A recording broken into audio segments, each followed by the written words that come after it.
अस्सलाम वालेकुम। अच्छा, अभी हमने जहाँ से एंड किया था वहीं से स्टार्ट करते हैं। पोलियो वायरस हम कर रहे थे, उसकी पैथोजेनेसिस एंड इम्यूनिटी मैंने आपको बता दी थी। अब हम बात करते हैं इसकी क्लिनिकल फाइंडिंग्स की। अच्छा, वो बताने से पहले आपको मैं कुछ चीज़ पहले समझा देता हूँ कि इसकी जो क्लिनिकल फाइंडिंग्स यानी कि जब इन्फेक्शन हो जाता है तो ये 4 स्टेजेस में हमें प्रेज़ेंट कर सकता है। सबसे ज़्यादा एक होते हैं एसिम्प्टोमेटिक इन्फेक्शंस या इनएप्रोप्रिएट इन्फेक्शंस, ठीक है, पहली स्टेज। दूसरी स्टेज एबॉर्टिव पोलियोमाइलाइटिस कहते हैं और ये बच्चे मोस्ट कॉमन हमारी फॉर्म होती है इस यानी कि पोलियो इन्फेक्शन की। तीसरी होती है non paralytic poliomyelitis and fourth होती है पैरालिटिक पोलियोमाइलाइटिस, ठीक है। सबसे ज्यादा कॉमन कौन सी है? एबॉर्टिव। अगर एक बंदा जो है वो एसिम्प्टोमेटिक में जा रहा है यानी कि अभी सिम्टम्स तो आना शुरू नहीं हुए और इन्फेक्शन बॉडी के इम्यूनिटी ने उसके खिलाफ काम किया और वो ठीक हो जाता है तो वो आगे स्टेजेस में नहीं जाएगा। सपोज वो अबॉर्टिव पे चला गया, एसिम्प्टोमेटिक से होके अबॉर्टिव में चला गया, इधर की सिम्टम्स आ रहे हैं और उसकी इम्यूनिटी ने उसके खिलाफ यानी कि नॉर्मल कर लिया, बॉडी का इन्फेक्शन ठीक हो गया तो बंदा नॉन पैरालिटिक में नहीं जाएगा, अबॉर्टिव से ही खुद ब खुद ठीक हो जाएगा। इसी तरह नॉन पैरालिटिक है देन पैरालिटिक, और जब यहाँ तक पहुंच जाता है बंदा देन आपकी मसल की डिटोरिएशन होनी ही होनी होती है, फिर वो बंदा कभी भी ठीक नहीं हो सकता, उसको पोलियो हो जाता है और हमेशा सारी उम्र ही रहता है, ठीक है। तो अभी बुक के लिहाज से हम अगर बात करें एसिम्प्टोमेटिक इन्फेक्शन जो है ये भी काफी कॉमन है। इंक्यूबेशन पीरियड इसका 10 टू 14 डेज का होता है, मतलब कि इन्फेक्शन ट्रांसमिट हो गया है, वायरस आपकी बॉडी के अंदर आ गया है। सिम्टम्स और रेप्लिकेशन करने से पहले पहले जो चीज टाइम होता है उसको इंक्यूबेशन पीरियड कहते हैं, तो उसका 10 टू 14 डेज है, ठीक है। तो ये एम से एसिम्प्टोमेटिक हो गया।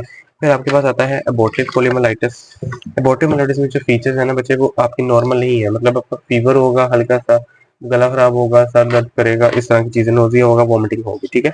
इसमें पेशेंट यानी कि खुद ब खुद ठीक हो जाता है, रिकवर स्पॉन्टेनियसली का मतलब यही है कि वो पेशेंट रिकवर कर लेगा। फिर अगर वो नॉन पैरालिटिक स्टेज में चला जाता है तो इसमें आपको नॉन पैरालिटिक है, अभी पैरालिसिस स्टार्ट नहीं हुई, इसमें आपका मेनिंजीज इन्वॉल्व हो जाती है। इसमें सबसे ज्यादा कॉमन जो है नॉन सेप्टिक इसको कहते हैं, नॉन सेप्टिक मेनिंजाइटिस इसे कहते हैं, मेनिंजाइटिस। इसमें आपको नॉन सेप्टिक मेनिंजाइटिस होता है। इसके फीचर्स भी वही होते हैं, इसमें फीवर आपको होगा, इसमें आपको हेडेक होगा और stiff neck is very very important, इसमें आपकी स्टिफ नेक हो जाएगी। स्टिफ नेक का मतलब गर्दन का बिल्कुल अकड़ाव आ जाएगा, हिल भी नहीं पाएगी, ठीक। ये होती है नॉन पैलेटिक पोलियोमाइलाइटिस। फिर आपका अगली स्टेज आती है, इसमें भी बंदे जो हैं वो आवाम खुद ही खुद रिकवर स्पॉन्टेनियसली खुद हो जाती है, ठीक है। फिर अगर वो नहीं होती रिकवर, फिर जाता है पैरालिटिक पोलियोमाइलाइटिस में। इसमें आपको होता है फ्लैसिड पैरालिसिस होता है बॉडी का, ठीक है, फ्लैसिड पैरालिसिस होता है। लेकिन अगर वो ब्रेन स्टेम इन्वॉल्व हो जाए, मैंने पहले ही बताया था, उसमें आपका रेस्पिरेटरी सेंटर होता है, तो आपका रेस्पिरेटरी सेंटर उड़ेगा तो आपको रेस्पिरेटरी पैरालिसिस हो जाएगी।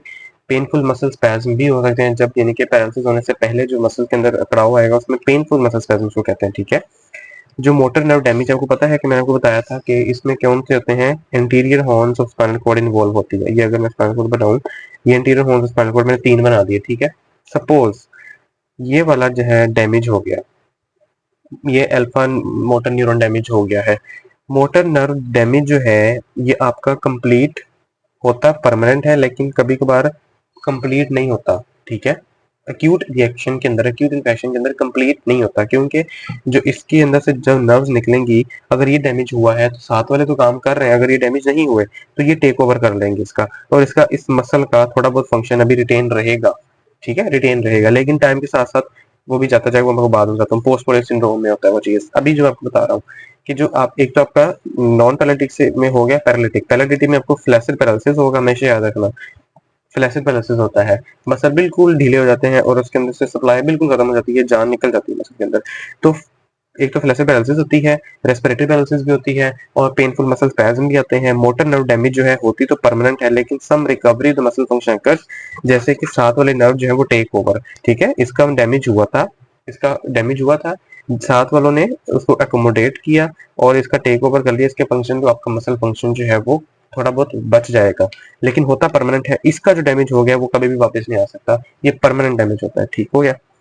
उसके बाद आपको कहते हैं कि पैरालिटिक पोलियोमाइलाइटिस के अंदर यहाँ पे मेनिंजीज इन्वॉल्व हुई थी, सिर्फ और सिर्फ तो मेनिंजाइटिस हुआ था। अब यहाँ पे पैरालिसिस के अंदर आपको मैंने बताया था ब्रेन इन्वॉल्व होना शुरू हो जाएगा, ब्रेन स्टेम इन्वॉल्व होगी, तो आपको इसमें इसको क्या कहते हैं, मेनिंजियोएन्सेफेलाइटिस कहते हैं। मेनिंजीज इन्वॉल्व हुई हुई है पिछली स्टेज से ही, अब ब्रेन भी इन्वॉल्व हो जाएगा, ब्रेन पैरेंकाइमा, तो उसको एन्सेफेलाइटिस कह देंगे। और अगर स्पाइनल कॉर्ड भी इन्वॉल्व हो जाती है, क्योंकि brain and spinal cord is the central nervous system के पार्ट, मैंने आपको लास्ट वीडियो में बताया था, और अगर स्पाइनल कॉर्ड भी इन्वॉल्व हो जाती है तो वो मेनिंजियोमाइलोएन्सेफेलाइटिस कह देते हैं, ठीक हो गया।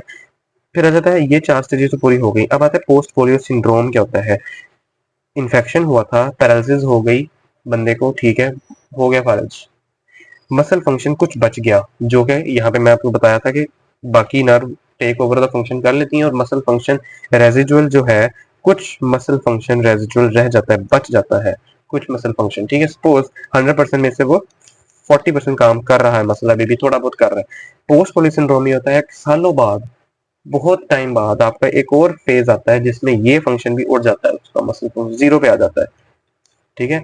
इसको कहते हैं पोस्ट पोलियो सिंड्रोम और इसकी वजह अभी तक अननोन है, बुक में भी नहीं बताई हुई, ठीक है। ये post polio syndrome.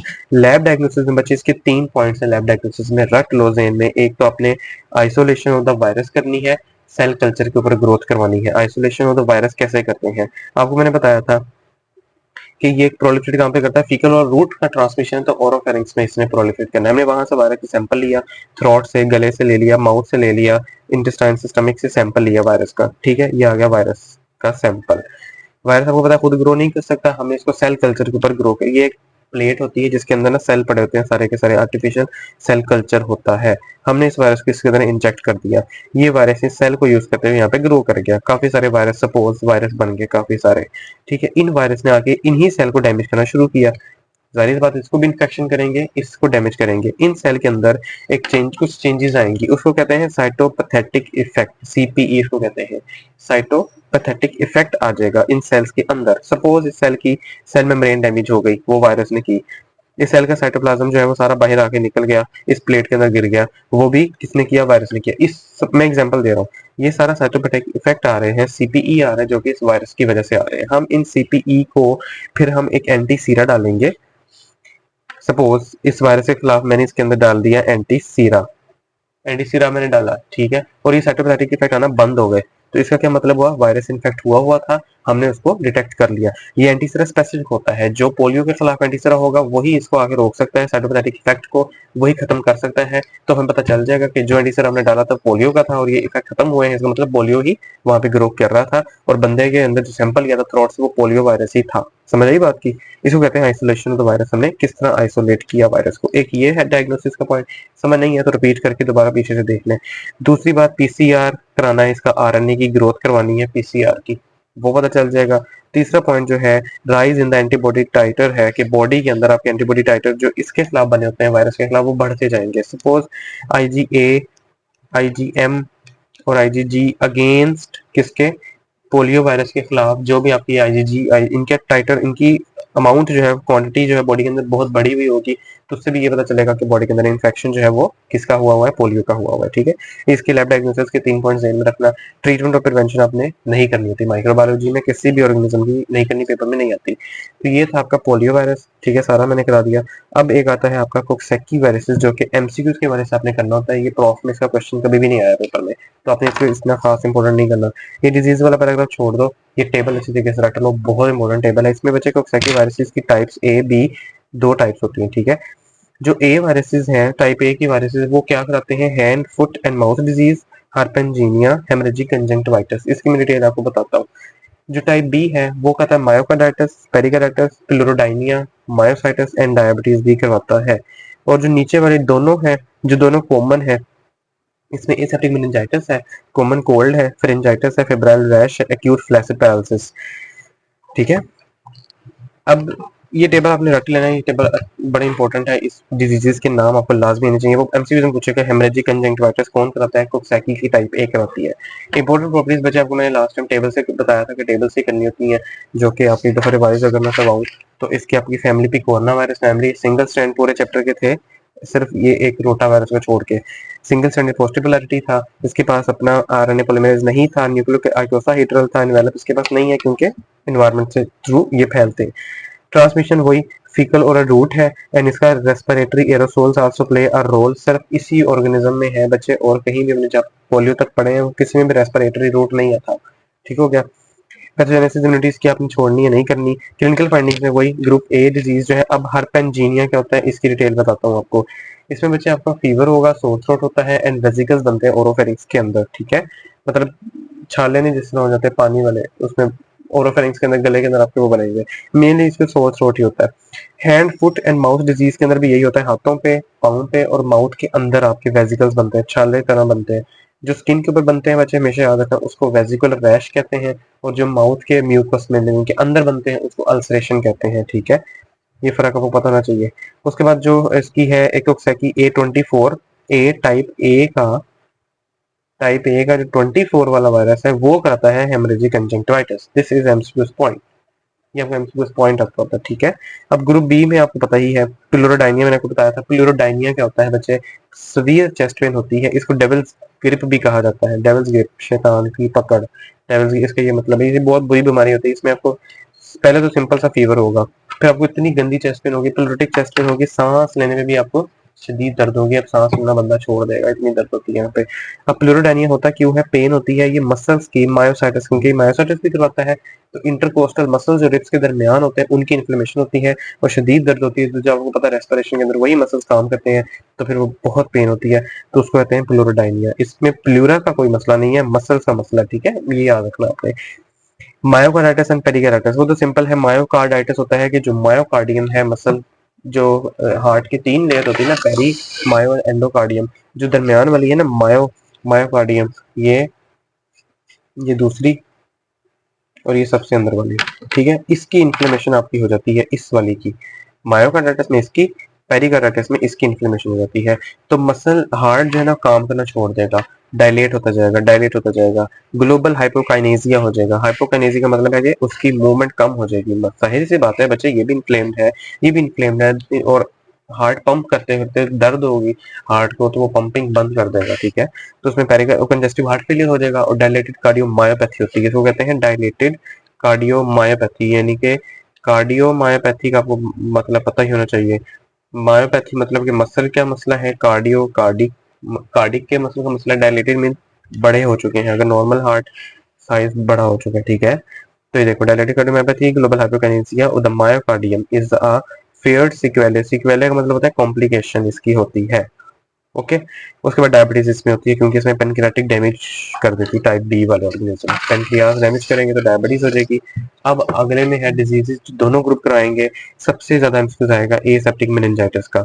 Aseptic meningitis बच्चे हमेशा याद रखना, इकोवायरसेस, जो ये अगला ग्रुप है इकोवायरसेस, और ये जो कॉक्सैकी वायरस है, ये दोनों मिल के 90% ऑफ द आपके जितने भी है ना एसेप्टिक वायरल मेनिंजाइटिस, वही 2 ऑर्गेनिज्म करवाते हैं। आपको एमसीक्यूज आएगा ये, हालांकि कराता पोलियो भी है, लेकिन वो इतना कॉमन नहीं है जितना ये दोनों मिलके करवाते हैं आपके। ठीक है, तो आपको हमेशा याद रखना बात, एसेप्टिक मेनिंजाइटिस ये वाला ग्रुप लाजमी कराएगा। उसके बाद इसमें एक्यूट फ्लैसिड पैरालिसिस भी इसमें बहुत होती है, पोलियो में भी थी, इसमें भी है। ठीक है, एक्यूट फ्लैसिड पैरालिसिस है। उसके बाद इसमें फेरेंजाइटिस है, अपर रेस्पिरेटरी ट्रैक इन्फेक्शन है, कॉमन कोल्ड भी इसमें होता है, वो भी आप लिख लें। और इसमें आपको रैश भी हो सकती है, विद रैश और विदाउट रैश भी होते हैं। ठीक है, लैब डायग्नोसिस वही आप नॉर्मल, जिसकी नहीं भी आती ना, तो आपने 2 तो लाजमी लिख देने हैं। पीसीआर बेस्ड टेस्ट इसके आरएनए देखने के लिए, isolation of the virus in the cell culture जो कि पहले बताया, और तीसरा अगर नहीं कोई ध्यान में आ रहा, तीसरा आपने लिखना है तो वो राइजेज इन द एंटीबॉडी, बल्कि लिखा होगा rise in the titre of the antibodies.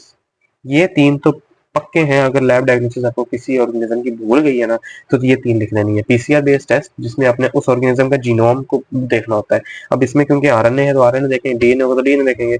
दूसरा isolation virus in cell culture, और तीसरा rises in the antibody titre. Echo viruses पर इको वायरसेस बचे कभी भी नहीं आते, तो ये छोड़ देने आपने, पर अदर एंटीरो वायरसेस भी छोड़ देने आपने। ठीक हो गया। अब ये एक लाइन मैंने अंडरलाइन यहाँ पे की हुई है, ये आप पढ़ लें अच्छे तरीके से कि along with the coxsackie के साथ इको वायरसेस जो है ये क्या करते हैं, aseptic viral meningitis. This is MCQ point जो पेपर में आता होता है बहुत ज्यादा, 90% केसेस में यही चीज होती है, ये आपने ध्यान रखना है। ठीक है, तो ये आपका चैप्टर था हमारा ये एंटेरिक ट्रैक के वायरसेस वाला। इतना कोई मुश्किल चैप्टर नहीं था, इसमें से जब भी पेपर में क्वेश्चन आता है ज्यादातर 100% पोलियो ही वो पूछ कहता है, पोलियो के बारे में सिनेरियो आएगा। और ज्यादा जो उसके सेकंड नंबर पे जो आता है वो आता है नोरो वायरस। ठीक है, बस ये 2 वायरसेस हैं। अब ये टेबल जो चैप्टर के यहाँ पे स्टार्ट में जो जो मैं बाकी आपको पढ़ाया था, ये पोलियो से रह गया था। पोलियो डिजीज क्या है, पोलियोमाइलाइटिस। मेन क्लिनिकल फाइंडिंग क्या है, पैरालिसिस होती है due to the death of the motor neuron. बात पता है आपको, मैंने बताई है। इसकी वैक्सीन है, पोलियो की वैक्सीन है, जो कि आप बच्चों को शुरू में दी जाती है। पोलियो की वैक्सीन पता होगा आपको, कतरे पिलाए जाते हैं। टोक्सेकी वायरसेस की बचे डिजीज क्या है, वही सारी मैंने आपको बता दी है। अब मेन क्लिनिकल फाइंडिंग्स क्या होती हैं, मैंने आपको बताया है कि बिल्कुल वेजिकल्स, छाले बनेंगे हैंड, फुट एंड माउथ के अंदर। उसके बाद स्टिफ नेक होगी, क्योंकि मेनिंजाइटिस, इसमें सेप्टिक मेनिंजाइटिस होता है। कंजेस्टिव हार्ट फेलियर होता है और डायबिटीज होती है। ये इसकी फाइंडिंग है जो कि आप उस वहाँ टेबल से भी याद कर सकते हैं। वैक्सीन इसकी नहीं है, सिर्फ 2 ऑर्गेनिज्म की वैक्सीन है, रोटा और पोलियो की, बाकी किसी की ऑर्गेनिज्म की नहीं है। ठीक है, इकोवायरसेस वही सबसे ज्यादा कॉमन क्या है, एसेप्टिक, इसको एसेप्टिक लाजमी बोलना है, aseptic meningitis, fever, headache and stiff neck जो कि मेनिंजाइटिस के साइन होते हैं। ठीक हो गया, तो इस तरह ये चैप्टर आपका कंप्लीट होता है। कोई मसला हो तो आप कमेंट सेक्शन में लाजिम पूछिएगा। ठीक है, और नेक्स्ट इंशाल्लाह नेक्स्ट चैप्टर स्टार्ट करेंगे हेपेटाइटिस।